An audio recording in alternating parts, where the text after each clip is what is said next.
નમસ્કાર દર્શક મિત્રો, સ્કાયનેટ મીડિયામાં આપનું સ્વાગત છે। સુરતમાં સરા જાહેરમાં એક બિલ્ડરની છરીના ઘા ઝીંકીને જે હત્યા કરવામાં આવી હતી તેના ઘેરા પ્રત્યાઘાત પડ્યા હતા અને આ મામલામાં 2 જેટલા આરોપીઓની પોલીસે ધરપકડ કરી છે। આમાં જૂની અદાવત હોવાનું કારણભૂત મનાઈ રહ્યું છે। વિપુલભાઈ માંડાણી નામના આ જે બિલ્ડર છે તેઓ સુરતના યોગી ચોક વિસ્તાર કતારગામ ખાતે રહેતા હતા। ત્યારે 2 દિવસ અગાઉ જે શખ્સો છે તેની સાથે વિવાદ પહેલાંથી ચાલતો હતો ને આ જે આરોપીઓ છે ત્યાં પહોંચે છે ને વિપુલભાઈ માંડાણી તેમના ઘર તરફ જઈ રહ્યા હતા। દરમિયાન બોલાચાલી થાય છે, જેમાંથી એક આરોપી પોતાની પાસે રહેલી છરી હોય છે તે છરી વડે બિલ્ડર પર આડેધડ છરીના ઘા ઝીંકીને તેમને મોતને ઘાટ ઉતારી દે છે। આ ઘટનાને લઈને કતારગામ વિસ્તારમાં ખળબળાટ મચી ગયો હતો। મૃતકના પરિવારજનોએ ન્યાયની માંગ કરી હતી અને આરોપીઓ સામે કડકમાં કડક કાર્યવાહીની માંગ ઉઠી હતી। તેના ભાગરૂપે કતારગામ પોલીસે અંગે હત્યા અંગેનો ગુનો નોંધી તપાસના ધમધમાટની શરૂઆત કરી હતી અને આ મામલાના સંદર્ભમાં હાલ 2 જેટલા આરોપીઓની પોલીસે ધરપકડ કરી છે। આ મામલે શું કહી રહ્યા છે સુરત पुलिस अधिकारी तेमने सामने। कल 12 जनवरी 2025 को कतरगाम पुलिस स्टेशन विस्तार में मर्डर का बनाव हुआ है। तो बनाव ऐसा है कि जो विक्टिम है जिनका डेथ हुआ है उनका नाम है विपुल भाई रावजी भाई मांडानी। उनकी उम्र 47 वर्ष है। वो कंस्ट्रक्शन का काम करते हैं और योगी चौक वराछा के रहने वाले थे। तो जो जितने भी आरोपी हैं, ये जो हमारे विक्टिम हैं उनके साथ उनका पहले से जान पहचान था और पहले भी उनसे मुलाकात हो चुकी थी। बट कुछ आर्थिक और अंगत कारणों से थोड़ा बहुत बनाव उनके आपस में चल रहा था, जिस कारण जो विक्टिम है वो जो आरोपी हैं उनसे धनमोरा 4 रास्ता के पास जेकेपी नगर नाम की जगह है, वहाँ उनसे लगभग 3 बजे के आसपास मिलने गए। वहाँ पे उनकी आपस में बोलाचाली हुई और जो आरोपी हैं उन्होंने उस समय अपना संयम खोआ और जो विक्टिम है उसको पेट पर चाकू से वार किया। तो विक्टिम को उसी वक्त 108 मार्फत सिविल हॉस्पिटल में ले जाया गया, जहाँ उन्हें मृत जाहिर कर दिया गया था।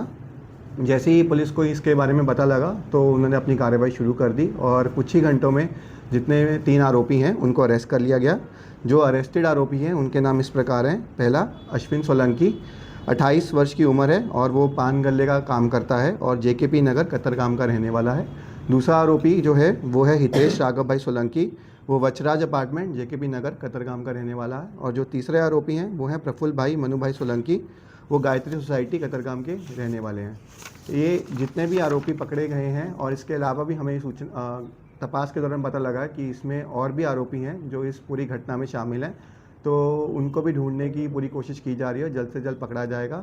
ये पूरी FIR में जो सेक्शन दर्ज हुए हैं वो भारतीय न्याय संहिता 103(2), 189(2), 189(4), सेक्शन 191 और 54 और साथ ही साथ GP Gujarat police act section 135 में FIR दर्ज की गई है। फिलहाल आगे की तपास हमारी चल रही है और बाकी जितने भी बचे हुए आरोपी उनको जल्द से जल्द पकड़ा जाएगा। सर, आर्थिक लेन देन थी तो किस प्रकार की आर्थिक लेन देन थी और अंगत बनाव था तो क्या अंगत बनाव था उनके साथ? अभी फ़िलहाल जो कंफर्म रीज़न है वो हमें नहीं पता लगा, क्योंकि जब बचे हुए आरोपी है जब उनको पकड़ लेंगे तो हमें एग्जैक्ट रीज़न पता लग जाएगा और जैसे ही हमें पता लगेगा हम मीडिया में वो रिलीज़ कर देंगे। सर, प्राथमिक तपास में ऐसा जानने को मिला है कि अनैतिक संबंध के कारण ये जो वारदात को अंजाम दिया गया है। जी, हमें जितनी हमने तपास की है उसमें ये एंगल भी आया है, लेकिन जब तक जो आरोपी हैं हमारे जो सस्पेक्टेड हैं एक अजय नाम के, तो जब तक हम उनको अरेस्ट नहीं कर लेते, उनको पकड़ नहीं लेंगे, उनको जब हम क्वेश्चन आंसरिंग नहीं करेंगे तभी हमें एग्जैक्ट रीज़न पता लगेगा कि एग्जैक्टली कारण क्या थे, आर्थिक थे या अंगत कारण थे। तो उसके बाद ही हम कंफर्म स्टेटमेंट दे पाएंगे। सर, मुख्य आरोपी कौन है जो अभी तक फरार है उसमें? मुख्य आरोपी जैसे मैंने बताया कि हमने 3 आरोपी को अरेस्ट कर लिया गया है और ये जो 5 से 6 आरोपी हैं सब उसी वक्त वहाँ पर जो मौजूदा स्थिति पे शामिल थे। तो ऐसा नहीं है कि किसी का कम रोल है, किसी का ज़्यादा रोल है। जैसे मर्डर जैसे बहुत सेंसिटिव बनाव है तो इसमें जितने भी आरोपी हैं उन सबकी इक्वली जिम्मेदारी बनती है और जो आरोपी फरार भी हैं उनको भी हम जल्द से जल्द पकड़ लेंगे। तो चाकू से वार किसने किया था, कितने लोगों ने किया था? चाकू से वार एक ही व्यक्ति ने किया था, बाकी जितने भी वहाँ पे मौजूद व्यक्ति थे उन्होंने किसी ने उसका पकड़ा, उसको भागने से रोका। तो सबका कुछ ना कुछ वहाँ पे रोल रहा है और जैसे ही हम सबको आरोपी को पकड़ लेंगे और बेहतर CCTV का एनालिसिस करेंगे तो हमें एग्जैक्टली पता लग जाएगा कि किसने कितना वहाँ पे अपने मददगारी की है। सर, वार करने वाला का नाम क्या है और CCTV की आप बात कर रहे हैं तो किसी पे CCTV DVR छुपाने की भी बात सामने आई है कुछ? हाँ, जो आरोपी हैं उन्होंने जब ये बनाव बना उसके बाद कोशिश की थी डीवीआर छुपाने की, बट जो लोकल पुलिस है उसने बहुत ही अच्छा काम किया, वहाँ तुरंत मौके पर स्थान पे पहुंची और इंश्योर किया जो डीवीआर की कस्टडी है वो जल्द से जल्द पुलिस के हाथ में आए, ताकि जो बहुत ही हमारे एविडेंसेस हैं सेंसिटिव वो हमारे को मिल सके। सर हत्या से पहले क्या इन लोगों ने पूरा प्लान पहले से तय किया था? जी नहीं, जैसे मैंने बताया कि इनकी पहले से भी मुलाकात होती थी, तो इनका रेगुलरली मिलना जुलना था। तो जैसे इनके बनाव थे उसी के मद्देनज़र उनको चर्चा के लिए बुलाया होगा, क्योंकि हमें जो हमारे रिकॉर्ड्स में पता लगा है कि जो विक्टिम है उन्होंने सामने वाली पार्टी से कांटेक्ट भी किया है। तो ऐसा नहीं है, प्री प्लान था, ऑन द स्पॉट जैसे मैंने बताया कि संयम खो दिया और हीट ऑफ द मोमेंट में उन्होंने वार कर दिया। तो ये चाकू सर, चाकू उस वक्त उसके पास कहाँ से आया अगर प्लान नहीं था तो? तो चाकू जो है वो वहाँ पे ही रहने वाले हैं, वो सब जैसे मैंने बताया JKB अपार्टमेंट वर्षराज अपार्टमेंट में रहने वाले हैं।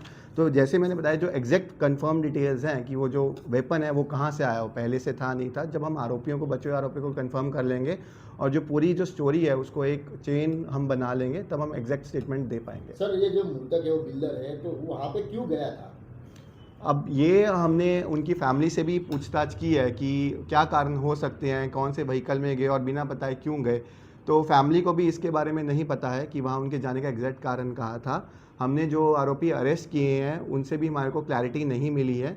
तो जैसे मैंने बताया कि थोड़े से उनके आपस में बनाव थे आर्थिक और अंगत कारणों से, तो जो आरोपी हम पकड़ लेंगे उसके बाद हमें पता लगेगा कि बुलाने का कारण क्यों था। जैसे मैंने बताया कि उन्होंने सामने वाली पार्टी को खुद से पहले कांटेक्ट भी किया था, तो ऐसा नहीं है कि वो एकदम से वहाँ गए, तो कुछ ना कुछ उनके आपस में पहले से ही बातचीत चल रही थी, तो शायद उसी के मद्देनज़र उन्होंने वहाँ पे मुलाकात करने का सोचा होगा और ये उसी दौरान ये हादसा हुआ। सर किसी महिला को लेकर ये झगड़ा हुआ था, उसी वजह से उनको मारा गया, ऐसा सामने आ रहा है? जैसे मैंने बताया कि ये एक एंगल हमें दिया गया है, तो हम इस पे को भी एक्सप्लोर कर रहे हैं, बट सिंस ये बहुत ही सेंसिटिव मैटर है, जब तक ये कंफर्मेशन नहीं होता है तो हम ऑफिशियल स्टेटमेंट इस पे नहीं देंगे।